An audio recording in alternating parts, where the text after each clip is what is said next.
ரஷ்யாவுக்கும் உக்ரைனுக்கும் இடையில நடக்கக்கூடிய போர் அப்படிங்கிறது முடிவடைய போகுதுங்கிற அதிர்ச்சிகரமான ஆனந்தமான ஒரு செய்தி தான் இன்னைக்கு ரிவீல் பண்ண போகிறோம்.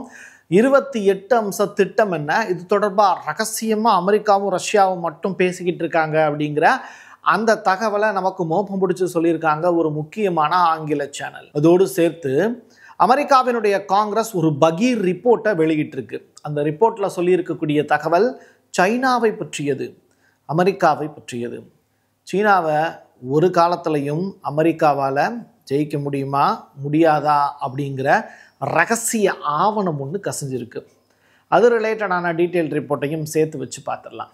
வாங்க பார்க்கலாம் உறவுகளே. இது பிரசாத் சிக்னேச்சர். உங்களுடைய தொழில் சம்பந்தமான விளம்பரங்களை நமது சேனலில் ஒளிபரப்ப உங்களுக்கான அருமையான வாய்ப்பு. Prasad signature media broadcasting private limited. நீங்க நியூஸ் ரீடரா மாறணுமா, கண்டென்ட் கிரியேட்டரா உருவாகணுமா, சேட்டலைட் சேனல்ல ரிப்போர்ட்டரா வேலை பார்க்கணுமா, டாக்குமெண்ட்ரி மேக்கிங்ல இருந்து ஜேர்னலிசம் பற்றிய முழுமையான பயிற்சி பெற உங்களுக்கான அருமையான வாய்ப்பு. எங்களை தேடி வாங்க. ஆன்லைன் மற்றும் நேரடி பயிற்சி வகுப்புகளும் சர்டிபிகேட் கோர்ஸாவை கத்துத்தரும். மீடியா துறையில் 10 ஆண்டுகளுக்கு மேல அனுபவம் உள்ளவர்கள் பயிற்சி கொடுப்பார்கள். வாய்ஸ் ஓவர் தொடங்கி வாய்ஸ்லெஸ் பீப்புளுக்காக உங்களை சிறந்த ஜேர்னலிஸ்டா உருவாக்க வேண்டியது எங்களோட பொறுப்பு. ஸ்கூல்ஸ் அண்ட் காலேஜஸ்ல ஜூனியர் ஜேர்னலிஸ்ட்ங்கிற பேர்ல ஒர்க் ஷாப்பும் கண்டக்ட் பண்ணி கொடுக்கிறோம். மோட்டிவேஷனல் ஸ்பீக்கரா கடந்த 15 ஆண்டுகளா கல்வி நிறுவனங்களுக்கு நிகழ்ச்சிகளும் நடத்தி தரோம். தொடர்புக்கு 9944790333 94493594 prasadsignature@gmail.com. மிலிசியா அப்படின்னு சொல்லிட்டு ஒரு கப்பல். இது யாரோடது அப்படின்னா, இது சீனாவினுடையது. சீனாவுக்கும் ஜப்பானுக்கும் இடையில ஒரு பனிப்போர் அப்படிங்கிறது நிலவுது. அமெரிக்காவினுடைய தூண்டுதலின் பேரில் ஜப்பான் அப்படிங்கிற நாடு இப்போ சீனாவை வம்புக்கு இழுக்கக்கூடிய வேலையை செய்யுது. காரணம் என்னன்னா, தைவானுக்கான பிரச்சனை. இந்த பிரச்சனைக்குள்ள கடல் பிராந்தியம் யாருக்கு சொந்தமானது அப்படிங்கிறதுல தான் ஜப்பானும் சீனாவும் இப்போ மோதிக்கிட்டு இருக்கு.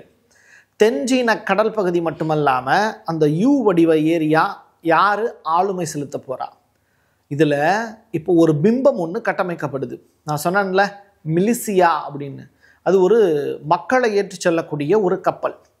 அந்த கப்பலை ஜப்பானை சேர்ந்த 2 கப்பல்கள் அப்படியே ஒதுக்கி கொண்டு வந்து மிரட்டுறாங்க.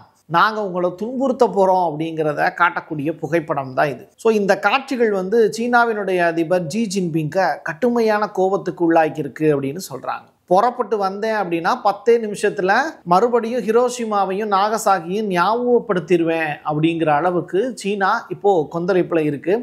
அடுத்த கட்டமாக ஜப்பானை என்ன செய்ய போகிறாங்க, தைவானை சீனா என்ன செய்ய போகிறாங்க அப்படிங்கிற பெரும் கேள்வி நமக்குள்ளே இருக்குது. இப்படிப்பட்ட நேரத்தில் தான் அமெரிக்க காங்கிரஸ் ஒரு முக்கியமான ஆவணம் ஒன்று ரிலீஸ் பண்ணியிருக்காங்க. அப்பப்போ அமெரிக்க காங்கிரஸ் சபையிலிருந்து ஒரு ஆவணம் அப்படிங்கிறது வெளியிடப்படும். அது ஈரானை பற்றியதாக இருக்கலாம். இந்த மாதிரி ஒவ்வொரு நாட்டை பற்றிய விவரங்களையும் அவங்க வெளியிடுவாங்க. இந்த தடவை வெளியாகி இருக்கக்கூடிய அறிவிப்புங்கிறது ஒட்டுமொத்த அமெரிக்க மக்களையுமே ஷாக் ஆக்கியிருக்கு. சீனாவை ஒரு காலத்திலேயுமே இனிமே அமெரிக்காவால் வெல்ல முடியாது அப்படிங்கிறது தான் அந்த ரிப்போர்ட். 2027ஆம் ஆண்டுக்குள் சீனா தைவானை முழுவதுமாக ஆக்கிரமித்து விடும். அப்போ சீனாவினுடைய தொழில்நுட்பம்ங்கிறது ரொம்ப பெரிய அளவில் விண்ணை முட்டக்கூடிய அளவில் இருக்கு. அமெரிக்காவால் சீனாவினுடைய வளர்ச்சியோ சீனாவை கட்டுப்படுத்தக்கூடிய ஆயுதங்களோ இல்லை அப்படிங்கிறது தான் இப்போ அமெரிக்க காங்கிரஸ் சொல்லியிருக்கக்கூடிய மிக முக்கியமான ஆவணம். அதுலயும் சீனாவுடன் போரில் அமெரிக்கா வெல்வதற்கு வாய்ப்பே இல்லைங்கிறது தான் அந்த லைன் ரொம்ப பிளாக் லெட்டர்ல மார்க் பண்ணி வச்சிருக்காங்க. அப்படி ஒரு போர் நடந்தா கூட அது நீண்ட காலமாக தொடரக்கூடிய போராக இருக்குமே தவிர அது முடிவடையக்கூடிய போராக இருக்காது. இது அமெரிக்காவினுடைய வளர்ச்சியை அடியோடு சாய்த்து விடும் அப்படிங்கிற எச்சரிக்கை மணியையும் அடிச்சிருக்காங்க அமெரிக்க காங்கிரஸ். இதெல்லாம் பார்த்து நிச்சயமாக நமக்கு ஒரு இன்ஃபர்மேஷன் வர்றதுக்கு முன்னாடி அமெரிக்க காங்கிரஸ் இப்படி ஒரு ஆவணத்தை வெளியிட போகிறாங்கன்னு ட்ரம்ப்புக்கு தெரியாமல் இருக்குமா என்ன? ஸோ அவங்க என்ன பண்ணுறாங்க, ஜப்பானுக்கு பயணம் போகிறாங்க. ஜப்பான் மூலியமாக சீனாவை போருக்கு இழுக்கிறாங்க. டைரக்ட் வார் அப்படிங்கிறது அமெரிக்காவுக்கு சீனாவுக்கு ஏற்படுவதற்கான வாய்ப்பு இல்லை. வரி மூலியமாக தான் போயிட்டுருக்கு. ஸோ ஜப்பான் மூலியமாக அந்த கடலோர காவல் படையை வச்சு பஞ்சாயத்துக்குள்ளே கொண்டு சின்ன பிரச்சனையை பெருசாக்கி அதன் மூலியமாக சண்டைக்கு கூப்பிடலாம் சீனாவை அப்படிங்கிறது தான் இப்போ அமெரிக்காவினுடைய பிளான். பட் சீனா தைவான் பிரச்சனைக்கும் இப்போ அமைதியாக தான் தீர்வு கண்டுகிட்டு இருக்கு. அதே நேரத்தில் ஜப்பானோடையும் எச்சரிக்கை விடுத்திருக்கு. இதையும் தாண்டி சில விஷயங்களை ஜப்பான் செய்யும்போது சீனா களமிறங்குவதை யாராலும் தடுத்து நிப்பாட்ட முடியாது. அப்படியே பேரல்லாம் இந்த பக்கம் ஸ்காட்லாந்து, இந்த கடலோர பகுதியெல்லாம் தாண்டி அப்படியே வந்தோம்னா ஸ்காட்லாந்து, ரஷ்யாவினுடைய கப்பல் அப்படியே மெல்ல மெல்ல நகண்டு யூகேவினுடைய கடல் பகுதிக்கு வருது. வெறும் கப்பல் தானே பிரசாத், அதில் என்ன பிரச்சனை அப்படின்னு கேட்டால் அது உளவு கப்பல். அமெரிக்காவினுடைய ஒரு வேலை அப்படிங்கிறது நாட்டோவை உருவாக்கி இப்போ இந்த நாட்டோவை செயலிழக்க வச்சுட்டாங்க. பட் ரஷ்யா என்ன பண்ணுறாங்க, நாட்டோவில் உறுப்பினர்களாக இருக்கக்கூடிய பிரான்ஸ், ஜெர்மனி, யூகே இந்த 3 நாடுகள்னா இப்போதைக்கு குடைச்சலை கொடுக்குது. இத்தாலி விலகிக்கிட்டாங்க. அப்போ இந்த 3 நாடுகளுக்கு மணி கட்டக்கூடிய வேலையை இப்போ ரஷ்யா செய்கிறாங்க. ஸோ குடைச்சல் கொடுக்கக்கூடிய யூகேவை மிரட்டி பார்க்கக்கூடிய அளவில் ரஷ்யாவினுடைய உளவு கப்பல் ஸ்காட்லாந்தை தாண்டி யூகேவினுடைய கடல் பகுதிக்கு வருது. இதை தடுத்து நிப்பாட்டுறதுக்காக யூகேவினுடைய மிக முக்கியமான ஒரு ஏவுகணை ஒன்று டிராவல் ஆகி அந்த ரஷ்ய உளவு கப்பலை தாக்குவதற்காக போகுதா அப்படிங்கிறது தெரியாது. ஆனால் அந்த கடல் பகுதியை நோக்கி அவங்களுடைய கடல் பகுதிங்கிறதுனால டிராவல் பண்ணும்போது ஆட்டோமேட்டிக்காக ஏர் டிஃபென்ஸ் சிஸ்டம், ரஷ்யாவினுடைய S-400 வேலை செஞ்சு, ஏர் டிஃபென்ஸ் சிஸ்டம் பற்றி உங்களுக்கு தெரியும், தன்னை தாக்க வருதுங்கிற ஃபீல் அதுக்கு வந்துருச்சு அப்படின்னாலே ஆட்டோமேட்டிக்காக ஏவுகணையை விட்டுருவது கீழே இருந்து மேலே. ஸோ அதன் மூலியமா இப்போ யூகேவினுடைய மிக முக்கியமான ஆயுதங்கள் சேதாரமாயிருக்கு அப்படிங்கிறது தான் தகவலை வெளியாயிருக்கு. இது தொடர்பாக பிரிட்டிஷ் செக்ரட்டரி ஜான் ஹீலி அப்படிங்கிற நபர் ரிப்போர்ட்டை வெளியிட்டிருக்காரு. இங்கிலாந்து கடல் பகுதிக்குள்ள அத்துமீறி ரஷ்யாவினுடைய உளவு கப்பல் நுழைந்தது ஏன்கிறது ஃபர்ஸ்ட் கேள்வி. ரெண்டாவது, நாங்கள் ஒரு விஷயத்தை அந்த இடத்துல அப்ளை பண்ண போனால் லேசர் கருவிகள் வச்சு அவங்க அதை மறைக்கிறாங்க அப்படிங்கிற தகவலையும் இப்போ வெளியிட்டிருக்காங்க. ரஷ்யானா சும்மாவா? யூகே பிச்சைக்காரர்களுடைய நாடாக மாறி போச்சு. இப்போது அந்த நாட்டுக்கு போகக்கூடிய நபர்களுடைய, இந்தியர்களுடைய எண்ணிக்கையும் கம்மியாக இருக்குது. பணக்காரர்களுடைய தேசம்னு ஒரு காலகட்டத்தில் அழைக்கப்பட்ட யூகே இன்னைக்கு ரொம்ப பெரிய அளவில் ஜிடிபியில் டவுன் ஆயிடுச்சு. ஸ்டாமருடைய பதவிக்கு ஆபத்து அப்படின்னு சொல்கிறாங்க. எப்போனாலும் ஆட்சி களைவதற்கான வாய்ப்பு இருக்குன்னு வேற எதிர்பார்க்கப்படுது. இப்படிப்பட்ட நிலையில் ரஷ்யாவுக்கு எதிராக அவங்க பேசலாமா? அமைதியாக இருக்கணும். இது பத்தாததுக்கு எகிப்தின் பக்கமாகவும் இப்போ ரஷ்யா தனது காலடியை எடுத்து வைக்குது. ஏற்கனவே சிரியாவில் நான் காலை ஊந்தி தான் நிற்பேன், நான் லிபியா பக்கம்லாம் போக மாட்டேன், சிரியா கண்டிப்பாக ரஷ்யாவினுடைய ஆளுமை இருக்கும் அப்படிங்கிறத புட்டின் சொல்லிட்டார். இதற்கு அப்படியே பேரலாக எகிப்து அப்படிங்கிற நாட்டில் அணு உலை அமைப்பதற்கான சைன் ஏற்கனவே போட்டாங்க. அணு மின் நிலையம் எல் டாபா அப்படிங்கிற பேரில் ஒரு அணு மின் நிலையம் அமைக்கிறாங்க. இதை பார்த்த உடனே நெதன்யாவுக்கு மூஞ்சியே இல்லை. என்னடா அது, ஒரு பக்கம் ஐசிசியை வச்சு மிரட்டுறாங்க, இன்னொரு பக்கம் இப்படி ரஷ்யாவும் தன்னுடைய அணுமின் நிலையத்தை இங்கே கொண்டு ஒரு நியூ ஆயுதத்தையே இங்கே கொண்டு வைக்க முடியும். அது கண்டிப்பாக இஸ்ரேலுக்கு குடைச்சலை ஏற்படுத்தும், எகிப்துக்கு சப்போர்ட்டாக இருக்கும். இதுதான் இஸ்ரேலுக்கு இப்போதைக்கு இருக்கக்கூடிய குடைச்சல். புட்டின் மிடில் ஈஸ்ட் மட்டும் இல்லை, ஆப்பிரிக்கா மட்டுமல்ல, ஏஷியா வரைக்கும் தனது எல்லையை அப்படியே பரப்பிக்கிட்டு இருக்காரு. கெத்து இல்லை மனுஷன். இப்போ அமெரிக்காவினுடைய அதிபர் டொனால்டு ட்ரம்ப் என்ன பண்றாரு, அமெரிக்க காங்கிரசினுடைய அறிக்கையை பார்க்குறாரு, ஜப்பானுடைய நிலைப்பாடையும் பார்க்குறாரு. தைவானும் டைரக்டா சீனாவை எதிர்த்து சண்டை போடக்கூடிய அளவுக்கு சக்தி வாய்ந்த நாடு கிடையாது. அப்போ என்ன பண்ணலாம் அப்படின்னு யோசிச்சுட்டு, ரஷ்யா உக்ரைன் போரை முதல்ல நிறுத்திடுவோம், அதை நிறுத்திட்டோம் அப்படின்னா சீனாவை அடுத்து கை பார்க்கலாம் அப்படின்னு சொல்லிட்டு இப்போ 28 அம்ச திட்டத்தை தனது உற்ற தோழனாக இருக்கக்கூடிய விட்காஃப் அவரை அனுப்பி பேச்சுவார்த்தையில் ஈடுபடுறாங்க. இந்த ரகசிய ஆவணமும் இப்போ கசிஞ்சிருக்கு.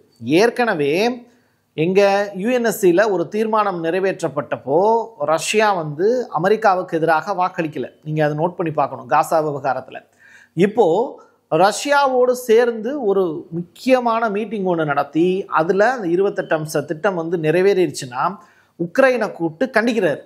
யாரு? ட்ரம்ப். போர் நீ ஜனநாயகத்துக்கு விரோதமாக நடத்துகிற, உன்னுடைய நாட்டிலையும் ஊழல் பெருகிருச்சு, அதனால இந்த போரை முடிவுக்கு கொண்டு வான்னு நேற்றைய தினம் மிரட்டி இருக்கிறதா தகவல் வெளியாயிருக்கு. உனக்கான பஞ்சாயத்து, உனக்கு தேவையான விஷயங்களை செஞ்சு கொடுக்கறதுக்கு நான் துருக்கியினுடைய அதிபர் எர்டகனை நியமிக்கிறேன், அவர்கிட்ட நீ விஷயங்களை சொல்லு, அவரை நடுநிலையாக வச்சு பேசலாம்.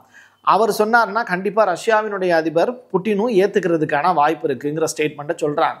அதுக்கு முன்னாடியே ரஷ்யாவோட சேர்ந்து இந்த 28 டீலை பேசி முடிச்சு அதில் சைன் பண்ணுறதுக்கான வேலையை தான் இப்போ விட்காஃப் கொடுத்துருக்காங்க.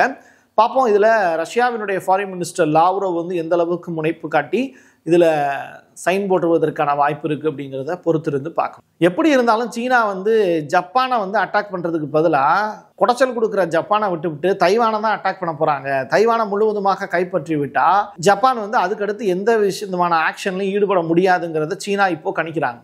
இதை கண்டுபிடிச்சிட்டு தைவான் என்ன பண்றாங்க, டைரக்டா ஒவ்வொரு வீடுகளுக்கும் போய் எமர்ஜென்சி பீரியடுக்கான நோட்டீஸை கொடுக்க ஆரம்பிக்கிறாங்க. ஒரு வெடிகுண்டு வெடிக்க போகுது அப்படின்னா அதுல இருந்து தப்பிக்கிறது எப்படி, எமர்ஜென்சி எக்ஸிட்டை பயன்படுத்துறது எப்படி, முகாம்களை தேடி போறது எப்படி, நாட்டில் அபாயகரமான ஒரு சுச்சுவேஷன் வரும்போது சுரங்கங்களை பயன்படுத்துவது எப்படி அப்படிங்கிறது உள்ளிட்ட ஏகப்பட்ட விஷயங்களை சொல்லி கொடுக்குறாங்க. ரெண்டாவது, அது ஐலாண்ட் அப்படிங்கிறதுனால தண்ணிக்கு அடியிலேயே டிராவல் பண்ணி அவங்க வேறு ஒரு கரையை அடைவதற்கான ட்ரைனிங்கும் இப்போ வீடு வீடாக போய் நோட்டீஸ் கொடுத்து அதற்கான பயிற்சிகளையும் இப்போ தைவான் அரசு ஈடுபட்டுக்கிட்டு இருக்கதா செய்தி வெளியாயிருக்கு. இதுவும் ரொம்ப இம்பார்ட்டண்டான ஒரு நிகழ்வு. இன்னொரு புறம் சீனா அப்படிங்கிற நாடு ஏசியாவில் தன்னுடைய பவரை காட்டுறதுக்காக ரஃபேல் தொடர்பான பொய்யான புகார்களையும் இப்போ அள்ளி விட்டுக்கிட்டு இருக்காங்க. ரஃபேல் திறம்பட செயல்படக்கூடிய ஒரு போர் விமானம் அல்ல அப்படின்னு சொல்லிட்டு இந்தியா வாங்கினதெல்லாம் வேஸ்ட்டாக போயிடுச்சு, அவங்க செலவு அடிச்ச தொகை பூரா வேஸ்ட்டு அப்படின்னு இப்போ சீனா பரப்பிக்கிட்டு இருக்கக்கூடிய விஷயத்தை பற்றி அமெரிக்கா ரிவீல் பண்ணியிருக்கக்கூடிய விஷயம், சீனா மற்ற நாட்டினுடைய ஆயுதங்களை குறைத்து மதிப்பிட்டு தன்னுடைய ஆயுதம் தான் சிறந்தது அப்படிங்கிறத வெளி உலக சந்தைக்கு புரிய வைக்கிறதுக்காக செய்யப்படக்கூடிய சூழ்ச்சியான நிகழ்வு தான் இது. ரஃபேல் ஒன்றும் ஃபெயிலியரான விமானம் கிடையாதுங்கிறத அமெரிக்கா சைட்லேருந்து சொல்கிறாங்க. இதற்கு அப்படியே பேரலாக G20 மாநாடு, அதில் மிக முக்கியமாக ஜெர்மனியை சேர்ந்த அதிபர் மெர்ஸ் சான்சலர் அவர் என்ன பண்ணுறாரு, ரஷ்யாவினுடைய சொத்துக்கள் எல்லாமே விற்கப்படணும், அது ஜெலன்ஸ்கிக்கோ உக்ரைனுக்கோ பயன்படணும், இவ்வளவு நாள் போர் நடந்து ரஷ்ய சொத்துக்களை முடக்கி வச்சு அதை அப்படியே வச்சிருக்கிறது நியாயம் அல்ல. ஸோ நான் ஆரம்பத்தில் சொன்ன விஷயம்தான், ரஷ்யாவுக்கு எதிரியாக இருக்கக்கூடிய நாட்டோ நாடுகளில் 3 முக்கியமான நாடு, UK அது எப்படி சிரமப்பட்டுக்கிட்டு இருக்குன்னு பார்த்தோம், ஜெர்மனி இப்போ அவர் எப்படி விளாண்டுக்கிட்டு இருக்காருங்கிறதையும் நான் சொல்லியிருக்கேன், ரஷ்ய சொத்துக்களை முடக்கணும் அப்படிங்கிறது தொடர்பான விஷயங்கள். இதை தாண்டி இன்னொரு நாடு இருக்குது ஃப்ரான்ஸு, அவங்க உக்ரைனுக்கு ரஃபேல் விமானங்களை 100க்கும் மேலே இனாமாக கொடுத்துருக்காங்க, கடனாக கொடுத்துருக்காங்க, அதனுடைய மதிப்பு அப்படிங்கிறத மட்டும் வெளியிடப்படலை.